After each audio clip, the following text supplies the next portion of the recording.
Hello बच्चों, क्या हाल चाल और सब बढ़िया।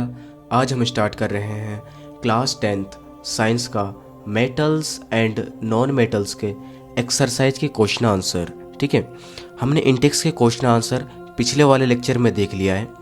आज हम स्टार्ट कर रहे हैं मेटल्स एंड नॉन मेटल्स के एक्सरसाइज के क्वेश्चन आंसर। ठीक है, तो सबसे पहले हम देखते हैं क्वेश्चन नंबर फर्स्ट। एक्सरसाइज का क्वेश्चन नंबर फर्स्ट क्या बोल रहा है, which of the following pairs will give displacement reaction. ठीक है, आपको यहाँ पे ऑप्शंस दे रखे हैं चार। आपको इसमें से ये बताना है कि इनमें से कौन सा ऐसा पेयर है जो कि आपको डिस्प्लेसमेंट रिएक्शन दे रहा है आपको। ठीक है, तो डिस्प्लेसमेंट रिएक्शन आपको पता ही है।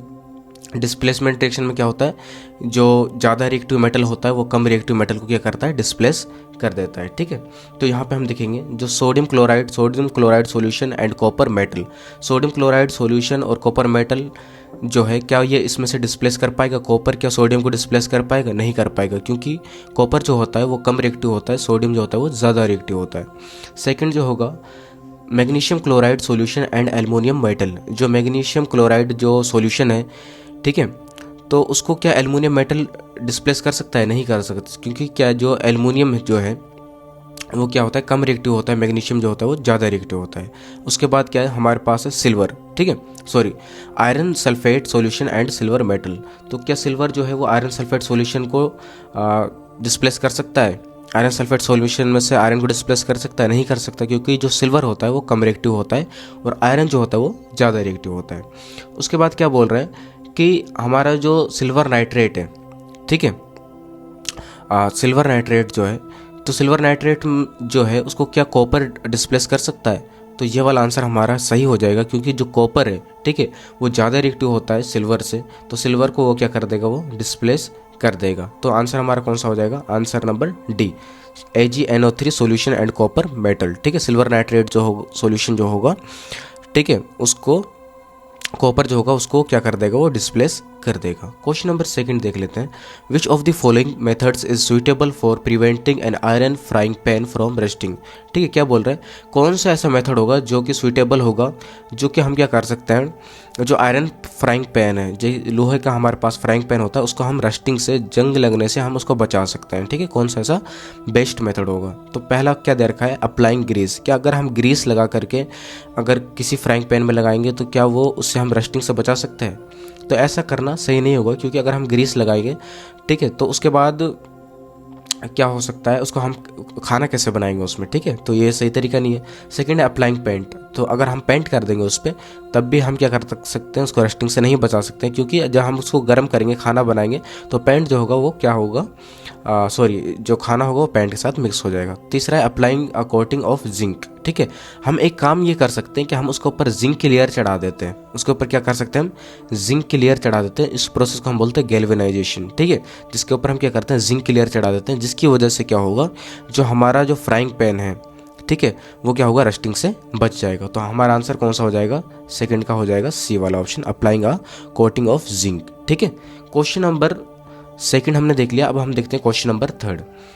क्वेश्चन नंबर थर्ड क्या बोल रहा है, an element reacts with oxygen to give a compound with a high melting point. ठीक है, एक हमारे पास एलिमेंट है जो कि ऑक्सीजन के साथ रिएक्ट करता है और हमें एक कंपाउंड देता है जिसका मेल्टिंग पॉइंट बहुत ही ज़्यादा हाई होता है। ठीक है, this compound is also soluble in water. और ये जो कंपाउंड जो बनेगा ये वाटर में भी सोल्यूबल है, पानी में आसानी से घुल सकता है।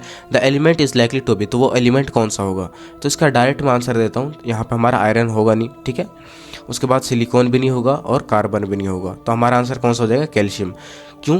कैल्शियम जब ऑक्सीजन के साथ मिलता है ये क्या बनाता है, कैल्शियम ऑक्साइड बनाएगा। ठीक है, जो कि एक कंपाउंड है, उसका मेल्टिंग पॉइंट जो होता है वो भी हाई होता है और ये वाटर में जो सोल्यूबल भी होता है। ठीक है, तो इसका आंसर क्या हो जाएगा, कैल्शियम हो जाएगा। ठीक है, उसके बाद क्या बोल रहे हैं, question number 4, food cans are coated with tin and not with zinc because. ठीक है, क्या बोल रहे हैं, जो फूड कैंस होते हैं हमारे पास, क्या होता है, फूड कैंस जो होते हैं, ठीक है, उसको हम क्या करते हैं, टीन का लेयर चढ़ाते हैं उसके ऊपर, टीन के साथ कोटेड करते हैं, जिंक के साथ नहीं करते। ऐसा हम क्यों करते हैं वो आपको बताना है। ठीक है, तो यहाँ पे इसका चार ऑप्शन दे रखा है आपको। पहला ऑप्शन क्या दे रखा है, पहला ऑप्शन दे रखा है zinc is costlier then tin. ठीक है, कि जो जिंक होता है वो टीन से ज़्यादा कॉस्टलियर होता है। ठीक है, सेकंड क्या बोलते हैं, zinc has a higher melting point than tin. जो जिंक होता है उसका जो मेल्टिंग पॉइंट होता है वो टीन से ज़्यादा हाई होता है। तो ये दोनों ऑप्शन तो हमें सही लग नहीं रहे हैं, ठीक है, क्योंकि भाई ऐसा हो नहीं सकता।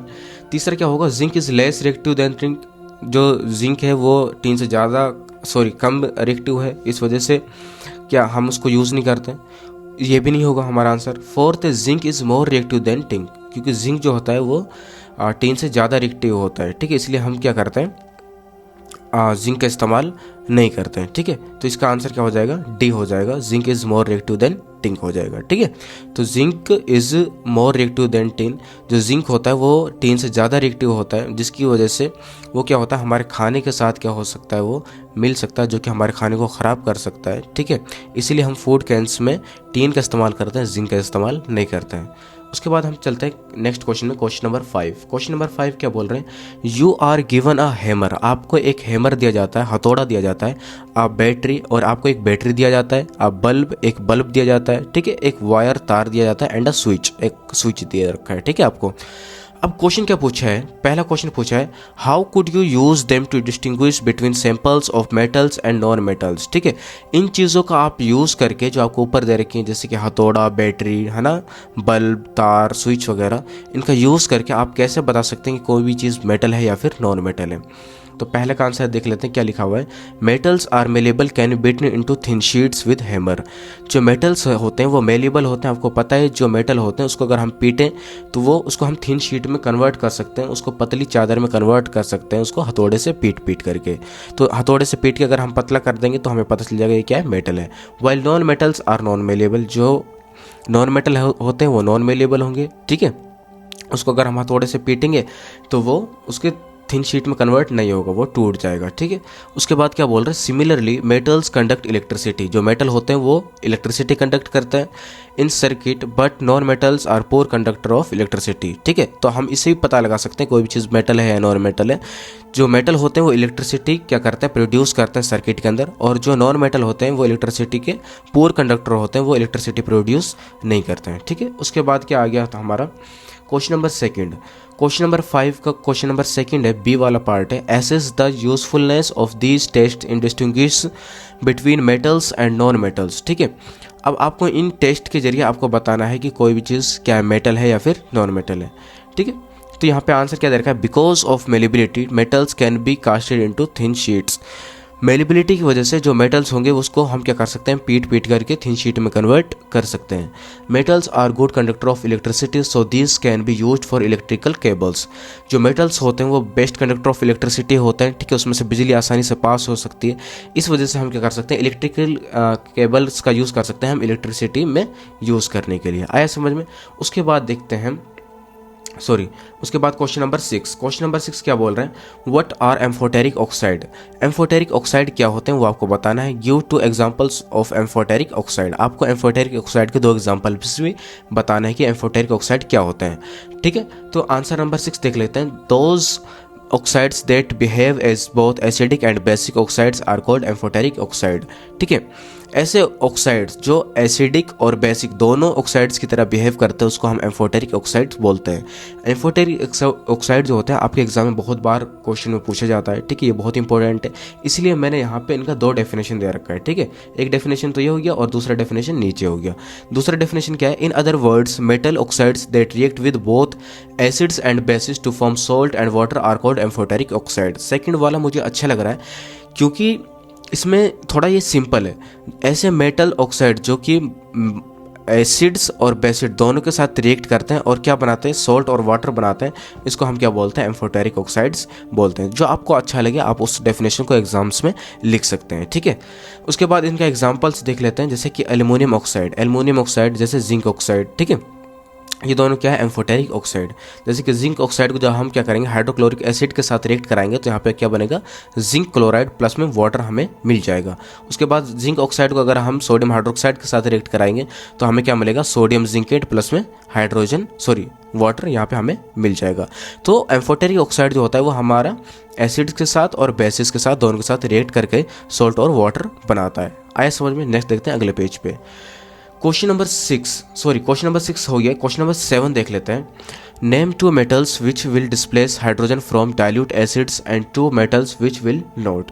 आपको दो मेटल्स के नाम बताने हैं जो कि क्या कर सकते हैं, हाइड्रोजन को डाइल्यूट एसिड्स में से डिस्प्लेस कर सकते हैं, और दो मेटल्स के ऐसे नाम बताने जो हाइड्रोजन को डाइल्यूट एसिड्स में से डिस्प्लेस नहीं कर सकते। तो यहाँ पे आंसर क्या हो जाएगा, iron and aluminium will displace hydrogen from dilute acids as they are, यहाँ पे आएगा as they are reactive than hydrogen, as they are more reactive than hydrogen आ जाएगा। ठीक है, यहाँ पे क्या लगा देना है आपको, मोर, MORE। ठीक है, मोर रिएक्टिव देन हाइड्रोजन। ठीक है, आयरन और एल्युमिनियम जो होते हैं ये क्या कर सकते हैं, हाइड्रोजन को डाइल्यूट एसिड में से डिस्प्लेस कर सकते हैं। ठीक है, क्यों, क्योंकि ये क्या होता है, हाइड्रोजन से ज़्यादा रिएक्टिव होते हैं। उसके बाद क्या आ जाएगा यहाँ पे, second, mercury and copper can not displace hydrogen from dilute acids as they are less reactive than hydrogen. क्या बोल रहे हैं, जो मर्करी और कॉपर होगा वो क्या करेगा, डाइल्यूट एसिड में से हाइड्रोजन को डिस्प्लेस नहीं कर सकता, क्योंकि जो हाइड्रोजन होता है वो ज़्यादा रिएक्टिव होता है और मर्करी और कॉपर जो होता है वो कम रिएक्टिव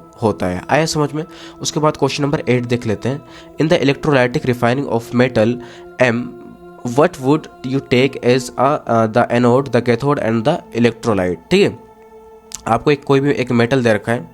ठीक है, जब आप उसको क्या करते हो, इलेक्ट्रोलाइटिक रिफाइनिंग करते हो। ठीक है, तो आप क्या लेते हो, ठीक है, एनोड पे आप क्या लोगे, कैथोड पे आप क्या लोगे। ठीक है, और इलेक्ट्रोलाइट यहाँ पे क्या बनेगा। ठीक है, तो यहाँ पे क्या होगा, कैथोड पे हम क्या करते हैं, यहाँ पे प्योर मेटल लेते हैं। कैथोड पे हम क्या लेते हैं, प्योर मेटल लेते हैं। उसके बाद क्या लेंगे हम, एनोड पर क्या लेते हैं, इम्प्योर मेटल लेते हैं। एनोड पे इम्प्योर मेटल। उसके बाद इलेक्ट्रोलाइट जो हमारा बनता है मेटल सॉल्ट सॉल्यूशन। ठीक है, ये वाला मैंने आपको चैप्टर में पढ़ा रखा है कि इलेक्ट्रोलाइट की रिफाइनिंग कैसे होता है। ठीक है, यहाँ पे आपको एक्सपेरिमेंट के जरिए मैंने समझा दिया था। यहाँ पे आप देख सकते हैं जो हमारा जो कैथोड वाला चार्ज जो होता है, नेगेटिव चार्ज जो होता है, इसके ऊपर क्या आ जाता है, यहाँ पे सोडियम आ जाएगा। ठीक है, उसके बाद जो हमारा एनोड वाला पॉजिटिव चार्ज होता है, इस पर क्या आ जाता है, हमारा क्लोरीन आ जाता है। ठीक है, आया समझ में। कैथोड पे सोडियम और एनोड पे क्या आ जाएगा, हमारा क्लोरीन आ जाएगा। नेक्स्ट देखते हैं अगले पेज पे। क्वेश्चन नंबर 9 देख लेते हैं। Pratyush took sulphur powder on a spatula and heated it. इस प्रत्यूष एक लड़का है जो क्या करता है, सल्फर पाउडर लेता है स्पैचुला पे। ठीक है, और उसको हीट करता है, गर्म करता है। यहाँ पे आप देख सकते हैं। ठीक है, इसने क्या करा, यहाँ पे सल्फर पाउडर लिया और उसको क्या कर रहा है, इसको हीट कर रहा है। He collected the gas evolved by inverting a test tube over it as shown. ये क्या करता है, जो ऊपर जो गैस निकल रही है, ठीक है, तो इसको क्या करता है, एक तरीके से क्या करता है, कलेक्ट करता है। ठीक है, एक वो लेता है, ये टेस्ट ट्यूब लेता है और उसके ऊपर क्या करता है, गैस को कलेक्ट करता है। फर्स्ट क्वेश्चन क्या पूछा है, what will be the action of gas on.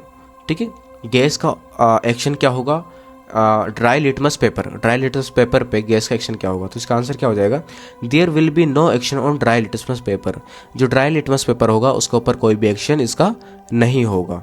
ठीक है, सेकंड क्या बोल रहा है, moist litmus paper. Moist litmus paper के ऊपर इसका असर क्या होगा। ठीक है, तो यहाँ पे क्या होगा, the colour of litmus paper will turn red because sulphur is non metal and the oxides of non metals are acidic in nature. देखो, अगर मॉइस्ट लिटमस पेपर लेंगे तो इसके ऊपर क्या असर पड़ेगा, उसके ऊपर यह असर पड़ेगा गैस का कि जो हमारा जो लिटमस पेपर का जो कलर होगा वो रेड हो जाएगा, रेड में टर्न हो जाएगा, क्योंकि जो सल्फर है वो क्या है, एक नॉन मेटल है। ठीक है, और जो नॉन मेटल के जो ऑक्साइड्स होते हैं वो क्या होते हैं, नेचर में एसिडिक होते हैं। ठीक है, एसिडिक नेचर होता है उनका। उसके बाद क्वेश्चन नंबर 9 का बी पार्ट देख लेते हैं। Right a balanced chemical equation for the reaction taking place. आपको यहाँ पे एक जो रिएक्शन दे रखा है, सल्फर को हमने किसके साथ मिलाया, ऑक्सीजन के साथ रिएक्ट कराया। ठीक है, उसको जलाया तो इसका मतलब क्या है, ऑक्सीजन के साथ रिएक्ट कराया। तो आपको यहाँ पे उसका क्या लिखना है, केमिकल इक्वेशन लिखना है। तो यहाँ पे हम क्या करेंगे, सल्फर को जब ऑक्सीजन के साथ रिएक्ट कराएंगे तो क्या बनेगा, यहाँ पे सल्फर ऑक्साइड बन जाएगा। सिर्फ आपको इतना ही लिखना था। आए समझ में। नेक्स्ट देखते हैं हम अगले पेज पे। उसके बाद क्वेश्चन नंबर 9 के बाद क्वेश्चन नंबर 10 देख लेते हैं। State 2 ways to prevent the rusting of iron. आपको दो तरीके बताने हैं जिससे हम क्या कर सकते हैं, आयरन को रस्टिंग होने से बचा सकते हैं। फर्स्ट तरीका क्या है, ways to prevent rusting of iron are. पहला है बाय पेंटिंग। पेंटिंग के जरिए हम क्या कर सकते हैं, आयरन को पेंट करके हम क्या कर सकते हैं, उसको रस्टिंग से, जंग लगने से बचा सकते हैं। दूसरा क्या है, बाय गैल्वेनाइजेशन।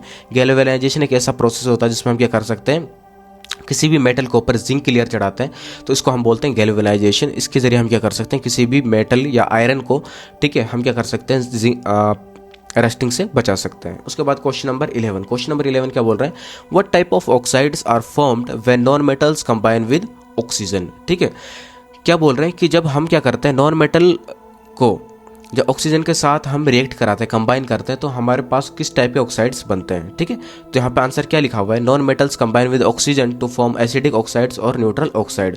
जब हम नॉन मेटल को ऑक्सीजन के साथ रिएक्ट कराते हैं तो यहाँ पे हमारे पास कौन से ऑक्साइड बनते हैं, एसिडिक ऑक्साइड या फिर न्यूट्रल ऑक्साइड बनते हैं। ठीक है, एसिडिक ऑक्साइड जो होते हैं, जैसे कि सल्फर को जब हम ऑक्सीजन के साथ रिएक्ट कराएंगे तो क्या बनेगा, सल्फर ऑक्साइड।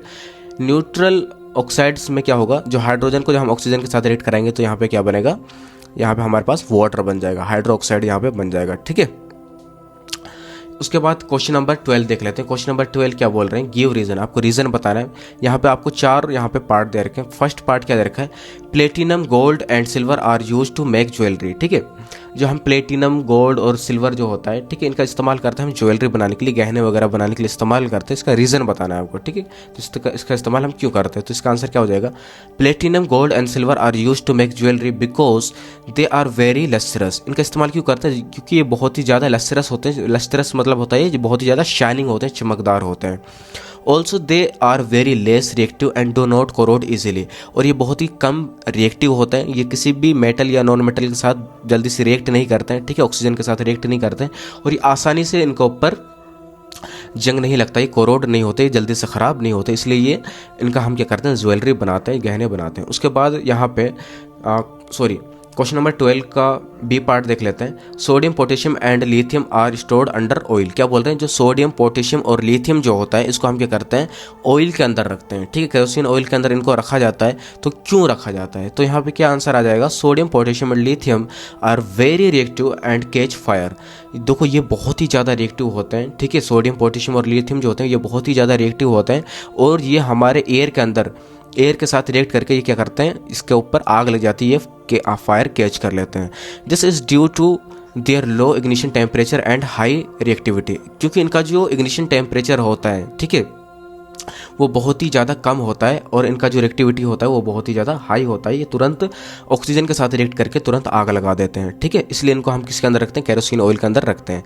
उसके बाद देख लेते हैं हम क्वेश्चन नंबर 12 का C part, aluminium is highly reactive metal yet it is used to make utensil for cooking. ठीक है, क्या बोल रहे हैं, एल्युमिनियम जो होता है वो बहुत ही ज़्यादा रिएक्टिव मेटल होता है, फिर भी हम उनका इस्तेमाल कुकिंग के बर्तन के लिए बनाने के लिए क्यों करते हैं, तो इसका आंसर क्या हो जाएगा, aluminium forms a non reactive layer of aluminium oxides on its surface. जो एल्युमिनियम होता है वो क्या करता है, एल्युमिनियम मेटल के ऊपर एक लेयर चढ़ा देता है ऑक्साइड की, जिसको हम बोलते हैं एल्युमिनियम ऑक्साइड। ठीक है, उसके सरफेस पे this layer prevents aluminium to react with other substances. और ये जो लेयर होती है ना एल्युमिनियम ऑक्साइड की, ये क्या करती है, एल्युमिनियम को और दूसरे सब्सटेंस से रिएक्ट करने से उसको बचाती है। ठीक है, उसके बाद क्वेश्चन नंबर 12 का डी पार्ट देख लेते हैं। Carbonate and sulphide ores are usually converted into oxides during the process of extraction. जो कार्बोनेट और सल्फाइड ओर्स होते हैं, ठीक है, और are usually converted to into oxides. ठीक है, इनको हम क्या करते हैं, ऑक्साइड्स में कन्वर्ट कर देते हैं जब हम क्या करते हैं एक्सट्रैक्शन प्रोसेस के दौरान। ठीक है, तो इसका आंसर क्या हो जाएगा, carbonate and sulphate ores are usually converted into oxides during the process of extraction because metals can be easily extracted from their oxides. क्या बोल रहे हैं, कार्बोनेट और सल्फाइड ओर्स को हम क्या करते हैं आसानी से, ठीक है, ज़्यादातर हम क्या करते हैं उनको ऑक्साइड्स में कन्वर्ट कर देते हैं, क्योंकि ठीक है एक्सट्रैक्शन के दौरान, ठीक है, एक्सट्रैक्शन के दौरान क्या होता है, metals can be easily extracted from their oxides. Metal को हम उनके ऑक्साइड से आसानी से निकाल लेते हैं, इसलिए हम क्या करते हैं कार्बोनेट और सल्फाइड को उसको ऑक्साइड्स में हम कन्वर्ट कर देते हैं। नेक्स्ट देखते हैं हम अगले पेज पे, क्वेश्चन नंबर 13 देख लेते हैं। क्वेश्चन नंबर 13 है, you must have seen tarnished copper vessel being cleaned with lemon और टैमरिंड जूस। ठीक है, explain why these sour substances are effective in cleaning the vessels. क्या बोल रहे हैं, आपने देखा होगा टर्निश्ड कॉपर वेसल, ऐसे कॉपर वेसल, ऐसे कॉपर के बर्तन जो क्या हो जाते हैं, ख़राब हो जाते हैं। ठीक है, और उसको हम किससे क्लीन करते हैं, या तो हम नींबू के रस से उसको क्लीन करते हैं, या फिर जो इमली वगैरह होता है, खट्टी जूस वगैरह होता है, उससे हम उसको क्या करते हैं, क्लीन करते हैं। ठीक है। Explain why this sour substances are effective in cleaning the vessels.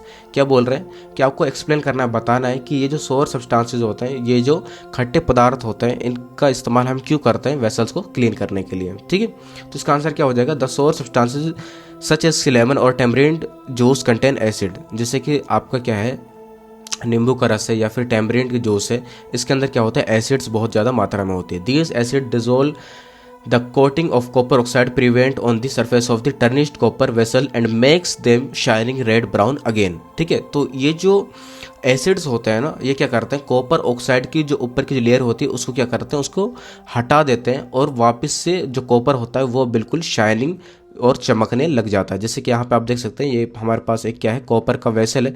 ठीक है, ये बहुत ही ज़्यादा गंदा था। इसके बाद हम क्या करेंगे, इसको अगर हम लेमन या टेमरिंड जूस से इसको क्लीन करेंगे तो ये बिल्कुल ज़्यादा चमकदार हो जाएगा। ठीक है, उसके बाद क्वेश्चन नंबर 14 देख लेते हैं।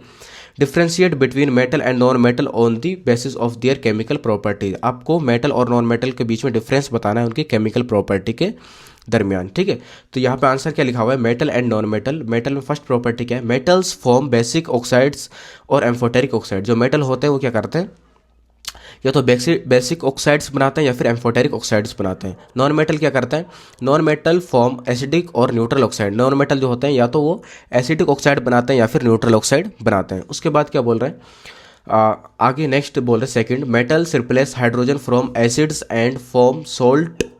ठीक है, क्या बोल रहे हैं, जो मेटल होते हैं वो क्या करते हैं, एसिड्स में से हाइड्रोजन को रिप्लेस करते हैं और वो सोल्ट बनाते हैं। और नॉन मेटल क्या होता है, non metal do not replace hydrogen from acids. ठीक है, और जो नॉन मेटल होते हैं वो क्या करते हैं, एसिड्स में से हाइड्रोजन को रिप्लेस नहीं कर सकते। उसके बाद थर्ड आ जाएगा, metals form chlorides which are ionic compound. जो मेटल होते हैं वो ऐसे क्लोराइड्स बनाते हैं जो कि आयोनिक कंपाउंड होते हैं, लेकिन non metal form chlorides which are covalent compound. Non metal जो क्लोराइड बनाते हैं जो कि क्या होता है, कोवेलेंट कंपाउंड होते हैं। उसके बाद क्या बोल रहे हैं, लास्ट है, metals react with water to form oxides and hydroxide. Metal जो होते हैं वो वाटर के साथ रिएक्ट करके ऑक्साइड्स और हाइड्रोक्साइड बनाते हैं, लेकिन जो नॉन मेटल होते हैं do not react with water. Non metal water के साथ रिएक्ट नहीं करते हैं। आया समझ में। ठीक है, जब भी आपको कोई भी डिफरेंस पूछे ना तो आपको एक यहाँ पे क्या कर देना है, यहाँ पे एक बीच में लेयर बना देना है। ठीक है, और एक साइड मेटल और नॉन मेटल के बाद आपको इनका डेफिनेशन पॉइंट वाइज लिख लेना है। ठीक है, आगे देखते हैं नेक्स्ट अगले पेज पे। क्वेश्चन नंबर 15 देख लेते हैं। क्वेश्चन नंबर 15 क्या बोल रहा है, a man went door to door posing as a goldsmith. ठीक है, एक इंसान है, ठीक है, जो मतलब एक दरवाजे से दूसरे दरवाजे जाता है, लोगों के दरवाजे पे जाता है। ठीक है, और क्या बोलता है, अपने आप को एक गोल्ड स्मिथ बोलता है। ठीक है, ये बोलता है कि मैं गोल्ड स्मिथ हूँ, मैं सुनार हूँ। He promise to bring back the glitter of old and dull old ornaments.